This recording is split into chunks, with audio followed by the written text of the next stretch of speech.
Hey guys, VG Sav here, and this is going to be my introductory video for my new series for my channel, Let's Play Guild Wars 2. And more or less what this series is going to do is it's going to take I'm going to start a new character and level them from 1 to 80, doing them story mode, doing whatever it takes to get to level 80. And my goal with this series, and maybe even beyond, I may do some videos on the story that comes after level 80, um, just for completion's sake. My goal with this video is to hopefully attract other people into playing this game, and for people who enjoy playing the game, maybe just give them something else to watch. Um, I plan on talking a lot about different aspects of the game, different strategies of the game, and some of the lore that goes into the game as well. Um, for the sake of this series, however, I will be starting a new character, but I'll quickly introduce you to my other 5 characters. This is my level 80 human guardian, Sophie Seville. This is a level 20 at the moment elementalist, Char elementalist, Kevin Underpants. He's kind of ugly and strange, and that was kind of my goal in making him. And I'm be honest, I'm not really enjoying the elementalist class too much. I think it's a little too squishy for my liking, but anyway. This is my level 80 Char Warrior, Larry the Cat. Um, he's probably my favorite character. Well, between him and Sophie. They're both heavy armor, kind of tanky, a lot of damage with him. Sophie has a lot more support skills. So I really enjoy playing these two probably the most. This is my Hunter, who's probably my least favorite of all. Andre Williams, I just don't like hunters. They're kind of boring. They don't really have any. They don't really have any helpful utilities. They're kind of the guys that are always in the back shooting arrows, and their pets kind of can be kind of annoying. And I don't know. I don't really like them too much. Um, Hunter's really not my play style. This is Jethro, and if he wasn't wearing this ugly helmet, you would see that he actually has an afro. Um, he's a level 80 Asura Necromancer, and I actually really enjoy him. However, and he's really squishy like my Elementalist, but I think I like him so much just because I don't know. I just like him a lot. I'm not even 100% sure why. I guess I kind of just figured out how to play him, where I haven't really done that yet with the Elementalist. Um, However, he's a very solo character. He's not really a team-oriented character, at least in my opinion. I could be wrong. But my new character is going to be a thief, I think. Even though I hate hunters, I think the thief has a lot more use than a hunter. So I'm probably going to stick with humans. I just finished Sophie not too long ago, and she's a human, obviously. And I really just enjoyed the human storyline a lot. The Char storyline's good too. However, the Asura storyline's kind of stupid. And I have pretty much no interest in playing the other 2 races, um, which is, I'll show you in just a second here, which would be the Norn and the Sylvari. The Sylvari are kind of plant people, and the Norn are basically big, tall, giant humans. Um, I don't know. The race of towering hunters experienced a great defeat when the ice dragon drove them from their glacial homeland. Nevertheless, they won't let one lost battle, however punishing, dampen their enthusiasm for life and the hunt. They know that the only wow they know that only the ultimate victor achieves legendary rewards. Um, yeah, they live in the mountains, and it's cold and it's dreary, and they're big and kind of annoying. So I don't know. I'm not a big fan of the Norn. Like I said, the Sylvari are kind of like tree people. Sylvari are not born. They are awakened beneath the pale tree with knowledge gleaned in their pre-life dream. These noble beings travel, seeking adventure and pursuing quests. They struggle to balance curiosity with duty, eagerness and chivalry, and warfare with honor. Magic and mystery entwined to shape the future of this race that has so recently appeared. I actually enjoy like the lore of the Sylvari, but as far as actually playing them, I just think they're ugly and kind of annoying. I tried playing one once. It wasn't for me. I ended up deleting the character. Asura, these alchemagical inventors may be short in stature, but they're intellectual giants. Among the Asura, it's not the strong who survive, but the clever. Other races believe they should rule by virtue of their power and strength, but they're deluding themselves. In time, all will serve the Asura. Um, I mean, that kind of says it. They're really, really smart. They're really, really short. They're actually kind of interesting to listen to. They have a lot of kind of funny banter, but um, I did one, and I think one's enough. I don't need to do another one. To me, the best lore is between the Char and the humans because they have such a history. Obviously, dating back to Guild Wars 1, where the Char invaded the humans and killed a bunch of humans, and they kind of hate each other, and they're kind of starting to try to get along now in Guild Wars 2, and it's a lot more interesting to me at least. The Char. The Char race was forged in the merciless crucible of war. It is all they know. War defines them, and their quest for dominion drives them ever onward. The weakling and the fool have no place among the Char. Victory is all that matters, and it must be achieved by any means and at any cost. They're basically just war machines. They don't know anything else besides battle and fighting. And like I said, they're interesting. They are kind of one-dimensional in that aspect. It kind of feels strange playing an elementalist as a Char because it doesn't seem like it fits the Char mentality. But I do enjoy the Chars. However, I think I enjoy the human the most, and it's kind of boring actually when you think about it because Guild Wars 1 was all human, and I'm just kind of sticking with what was already done. But I think the human story is the most interesting. They're kind of going extinct, if you will. They've been pushed back by the Char, obviously, and now the Centaurs, and now their own people are turning on each other. It's actually pretty interesting lore and story. Humans have lost their homeland, their security, and their former glory. Even their gods have withdrawn, and yet the human spirit remains unshaken. These brave defenders of Pryda continue to move with every ounce of their strength. It's kind of funny that they call them the brave defenders of Pryda because Pryda is kind of their last place. They were originated in Ur, at least on this continent, and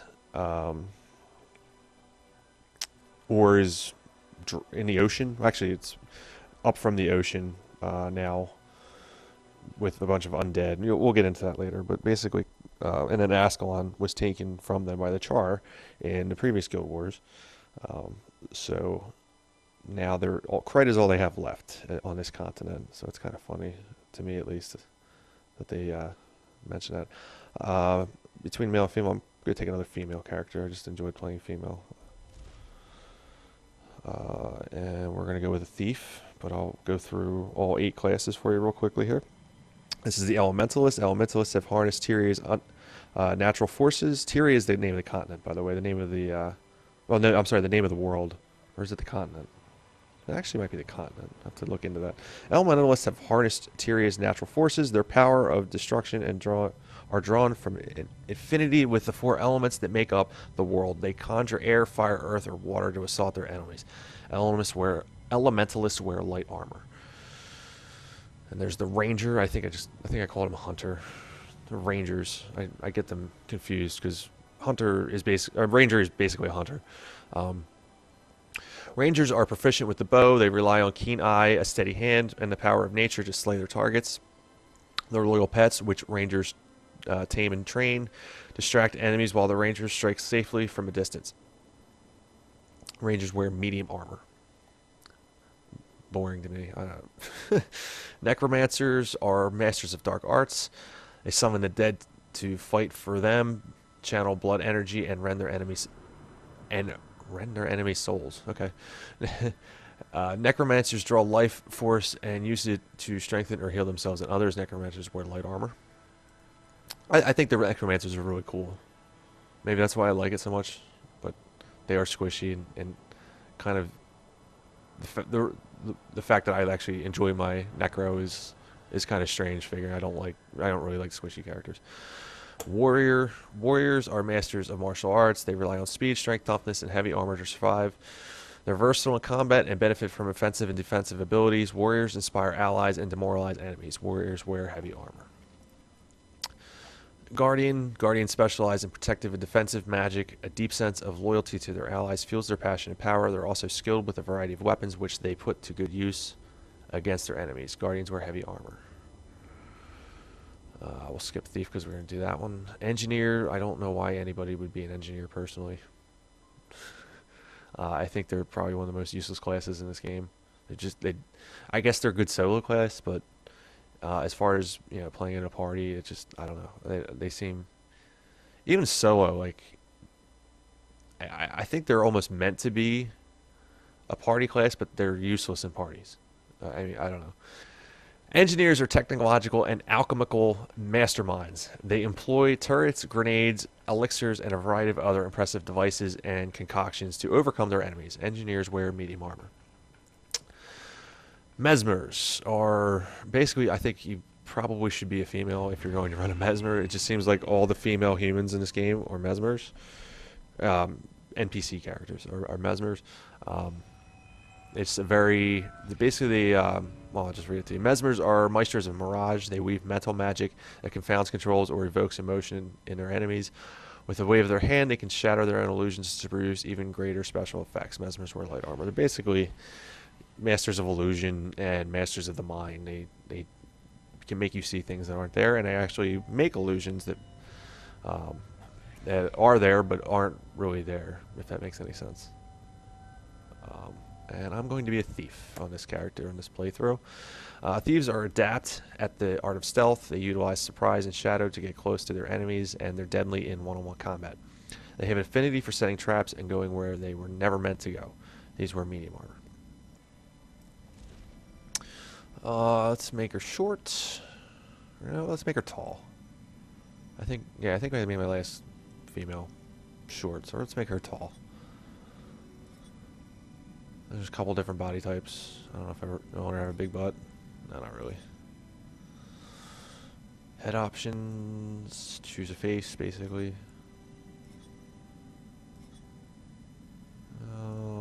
I think, yeah, I like that one.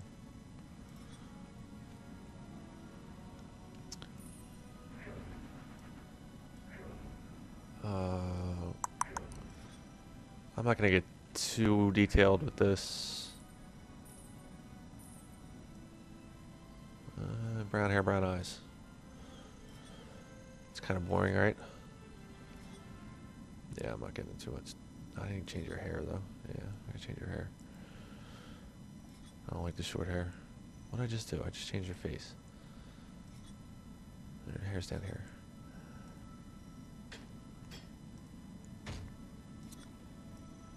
No, she's a thief, so I kind of want her to have like thief kind of hair. I guess that's kind of.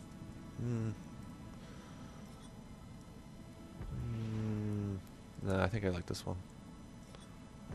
I'll go with that one. Like I said, I'm not gonna get too much into the details. She will not wear a mask, but for the sake of this, I have to choose colors, and it's probably just gonna be all black, because thieves wear black, right?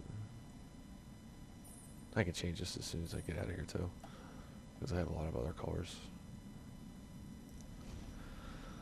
In my line of work, it's important to understand the power of anonymity, determination, subterfuge. I'm gonna go with determination. I mean business. I'm the bruiser, the muscle, the bear you don't want to poke. My headband keeps my vision clear no matter how physical I get. I believe this is strictly... I don't see the headband. It's kind of buried under her hair. This is strictly cosmetic, just whether I want it. I mean, and I can change it as soon as I get out of here anyway. Trouble may follow me, but I use my blank to overcome it. I've done charm and I've done ferocity. I've never done dignity, so we're going to do dignity on this one. At least not for human. I've done those two for humans. Oh, you know what? I didn't do ferocity for humans. I did ferocity for my char. Yeah, we'll do ferocity. I'm ferocious. Threatening violence gets me further than anything else. I'm a natural, though. I do try to use my powers of intimidation for good. I don't know if that works.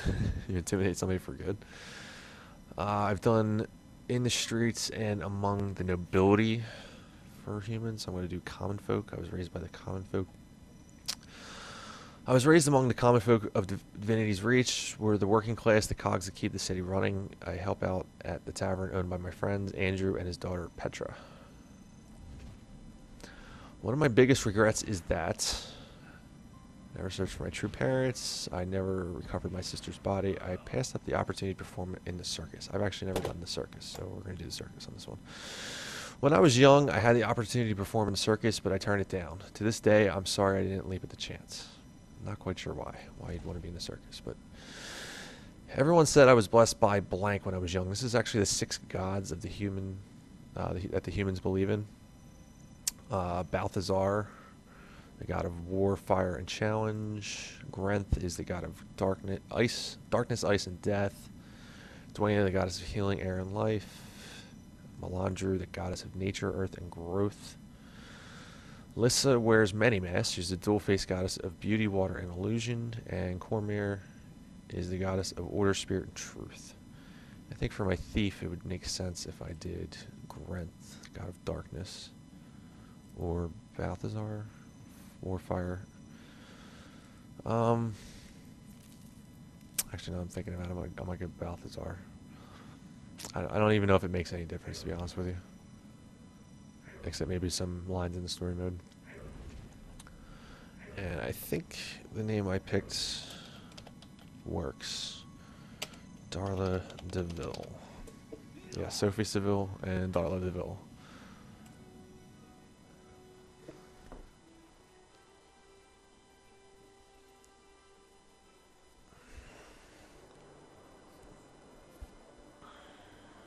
The human race once ruled Tyria.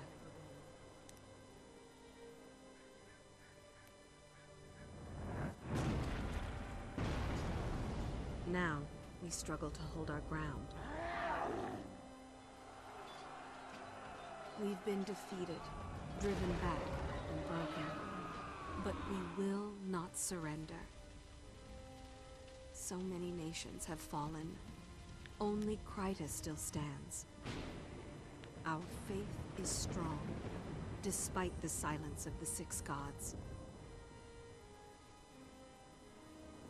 With courage, we'll make our stand in Divinity's Reach.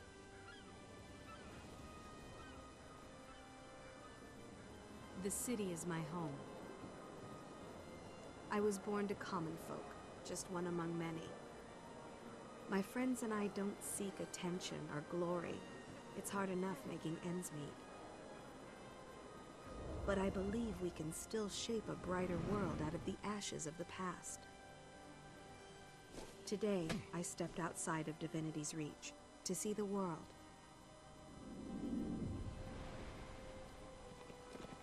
But when I arrived in Shaymor, the town was under siege by centaurs. Innocent villagers are in danger. Someone has to help. We can't go on living our lives in fear. I have to fight. I have to make a stand. This is my story. And that's going to do it for my introductory video, guys. Join me next time for episode 1 of Let's Play Guild Wars 2. I'll see you next time. Anyway, engineers are technological and alchemical. Oh my god, I cannot pronounce this word. Engineers are technological and alchemical. I can't say it. Masterminds. They employ toward. I gotta start this over. Start over.